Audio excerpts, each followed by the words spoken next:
Hello, everybody. Welcome to this Caregiver Coffee. My name is Matthew Estrad.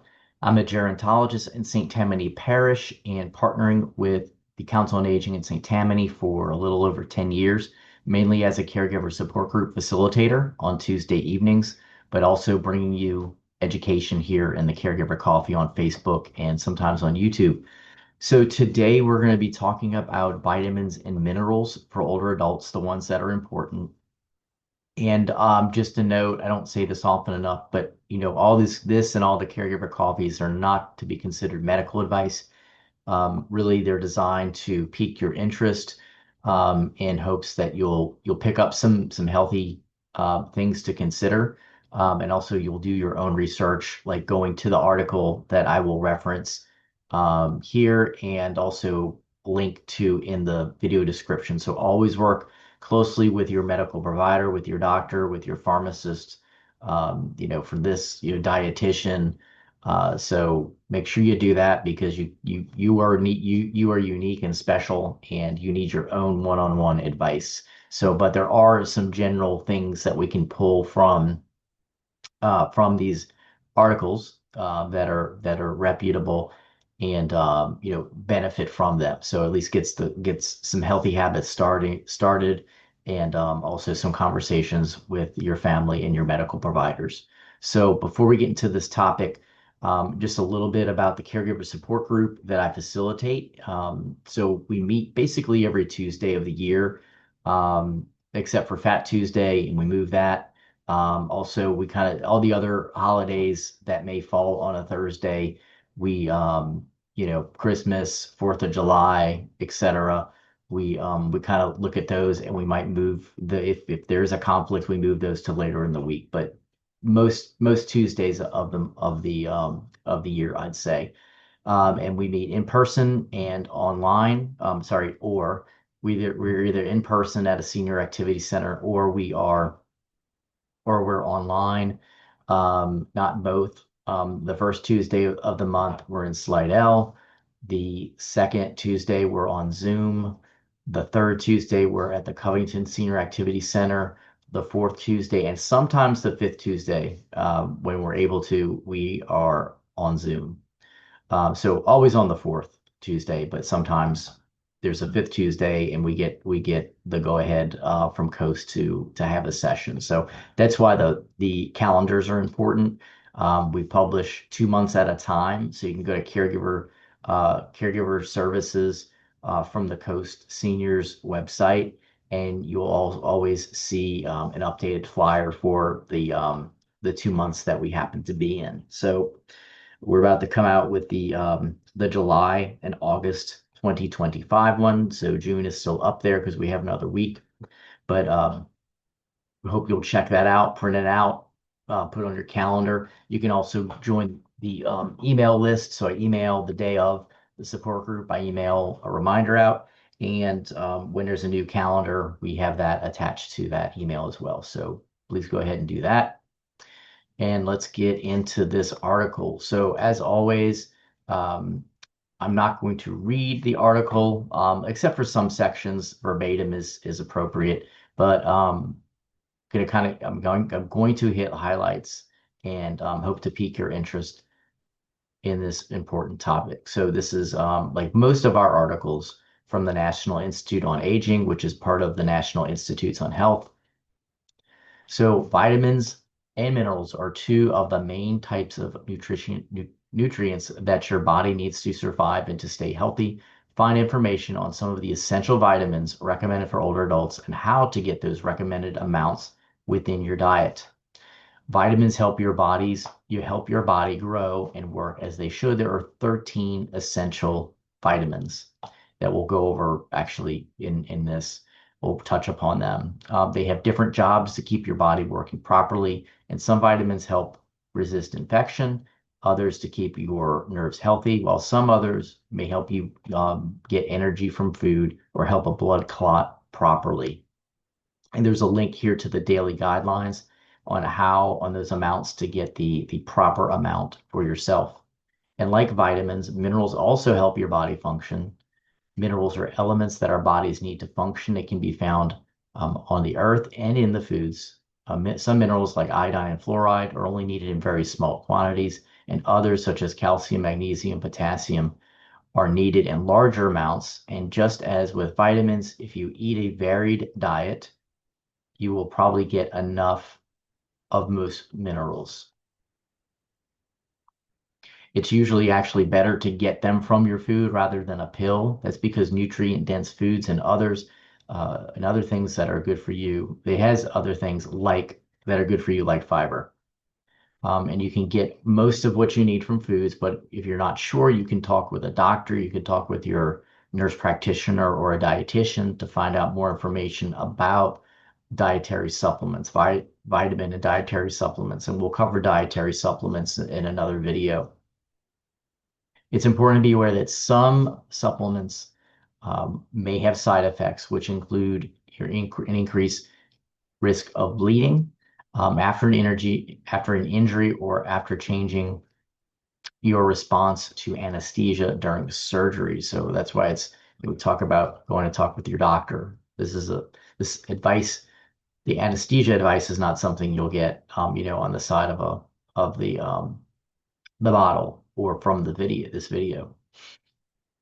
When you're looking for a supplement to buy, you may feel overwhelmed by the number of choices. There really are so many at grocery stores and pharmacies and other places.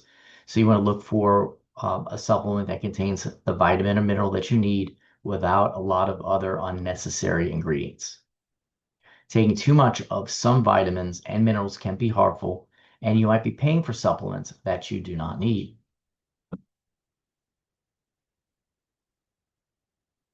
And here's a tip, sort of like in a grayed out box of different foods. Different foods in each food group have different nutrients. So picking an assortment within every food group throughout the week will help you get many, many of these varied nutrients that we talk about.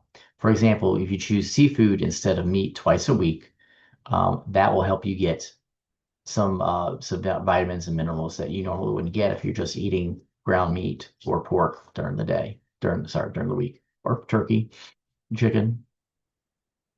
Measurements for vitamins and minerals. Vitamins and minerals are measured in a variety of ways. The most common are milligram, microgram, which is mcg, IU, which is the international unit. I see that a lot. So those three things, mg, mcg, and IU. And the IU is in caps. Sodium. So recommended sodium intake for older adults. Sodium is another important mineral in most Americans' diets. Sodium primarily comes from salt, which is sodium chloride. And whenever you add salt to your food, you're adding sodium. But the dietary guidelines, it shows that most of the sodium that we eat doesn't come from our salt shakers. It actually comes from the many foods that we eat. We all need some sodium, but too much over time can lead to high blood pressure, which can raise your risk of heart attack or stroke. So how much sodium is okay? People 51 or older should reduce their sodium intake to 2,300 milligrams a day. That's about a teaspoon of salt, and includes sodium included in some of during the manufacturing and cooking, as well as at the table. So what comes from your food and also what you shake onto it. So that's really important. There's some more numbers on here that's good. So you can try using less salt while cooking, and don't add it before you take your first bite. You may not need it based on how you cooked. If you make this change slowly, you will get used to the difference in taste. And if you look for grocery products marked low sodium, unsalted or no salt added, or sodium free or salt free, eating more vegetables and fruits also helps. They're naturally low in sodium and provide more potassium. All right, so here's going to be some information on each of the key vitamins and minerals for adults over the age of 51, which is even more. Typically, we think of older adults or as 65 and up. Well, and yeah, so here we're lowering it for this. So this is gonna be helpful to a whole other population of people. So we'll go over these. But again, this won't be verbatim. I'll just be hitting some highlights in hopes that you gain some information, but also you we pique your interest so that you take a look at the article in full. All right, so vitamin A, this can be found in items such as eggs and milk. Can be found in vegetables and fruits like carrots and mangoes. Men over 51 should aim for 900 micrograms. Women over 51 should aim for 700 micrograms. B1 or thiamine. Food sources are meat, especially pork and fish, and also in whole grains and fortified breads, cereals, and pastas. And you know what? I'm not going to read the recommended for men and women of each of these vitamins and minerals because it just kind of gets technical and clunky. And but I do encourage you to look at it with this in this article. But I will tell you more about each of them as I have been. So B2, which is riboflavin, you can find this in eggs, organ meat such as liver and kidneys, and lean meat. And you can also find it in green vegetables like asparagus and broccoli. B3, this can be found in nuts, legumes, and grains. It can also be found in poultry, beef, and fish. B6, food sources, a very wide variety. The richest sources of B6 include fish, beef liver, potatoes, and other starchy vegetables and fruit other than citrus. All right, B12. B12 is very important because if you do not get enough B12, you could have symptoms that mimic dementia, symptoms like that you might find in Alzheimer's and other dementias. So this is actually one of those when you if you have a deficiency in B12, it could cause these. So then, if you go to the doctor and you feel like you're in a fog and you're not thinking clearly, you go to the doctor like you should to kind of rule out everything. Well, this is one of the things that can be ruled out and say the doctor can say, well, you have a B12 deficiency, you don't have dementia. They get you some B12 supplements and create a plan. And I've heard from at least one caregiver after a talk that I gave for Coast that their husband had dementia-like symptoms, and they found it was a B12 deficiency. After they supplemented, he was fine. So I was great. I was grateful for that and grateful for the knowledge. So B12, you get this from meat, fish, poultry, milk, and fortified breakfast cereals. Some people over age 50 have trouble absorbing B12 found naturally in food, so it may be important to take supplements. But again, talk with your doctor about that. Vitamin C, fruits and vegetables are some of the best sources. Of course, citrus fruits, you knew that. Tomatoes and potatoes can be a large source of vitamin C.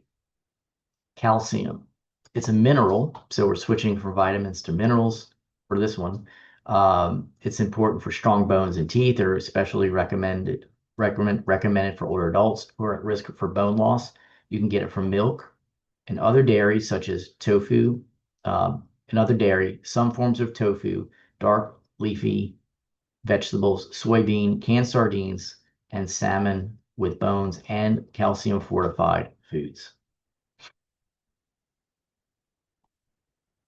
Vitamin D, you can get vitamin D from fatty fish, fish liver oils, fortified milk and milk products, and fortified cereals. Vitamin E can be found in nuts like peanuts and almonds, and can be found in vegetable oils too. It can be found in green vegetables like broccoli and spinach.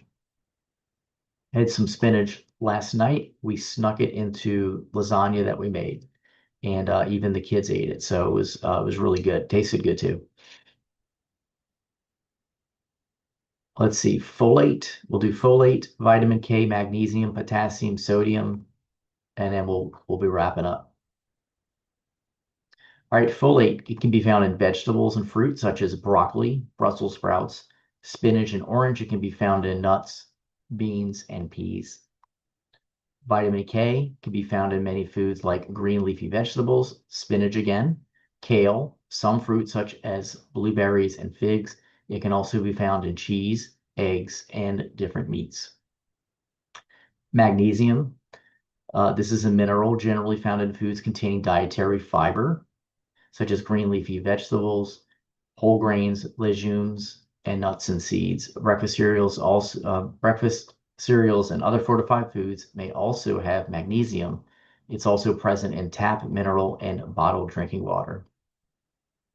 Potassium and sodium. We'll wrap up with potassium and sodium. All right, so for potassium, sources are many fruits, vegetables, meats, and dairy, dried apricots, lentils, and potatoes. And adults get a lot of their potassium from milk, coffee, tea, and other non-alcoholic beverages.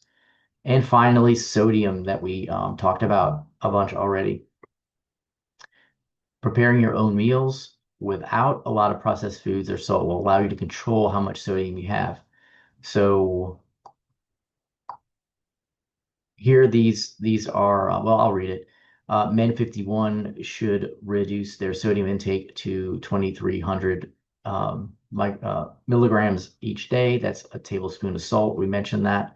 Um, if you have high blood pressure or hypertension, limiting sodium to 1,500 or about 2/3 of a teaspoon may be helpful. But again, that sounds like doctor advice to me, but prudent at the same time. It's okay to limit. Women under 51 should reduce their sodium intake to 2,300 milligrams. It's about a teaspoon of salt, as we mentioned with the men. So, and then you want to lower that, of course, if you have hypertension. All right, y'all. Well, thank you for your attention during this article on vitamins and minerals. There's a lot that I didn't get to cover in here, so don't think I'm glad. I hope that you got some information and some knowledge and are motivated to find these sources of vitamins and minerals. But I also hope that you'll go to the link in the description so that you can read this in full. Maybe you take some notes. Maybe you print this out, put it in the one of the kitchen drawers. So when you're planning out your menu, you kind of vary things up. This is a good reminder to vary things. So, and again, seek wise advice from your medical professional and dietitian, and you will be good to go. This can be fun, varying all the different foods, and I feel motivated having looked at this as well. So take care, and I hope you have a great rest of the week and continue to visit the YouTube channel and the Facebook wall for more Caregiver Coffee. Thanks again, and thank you for supporting the Council on Aging in St. Tammany. Take care.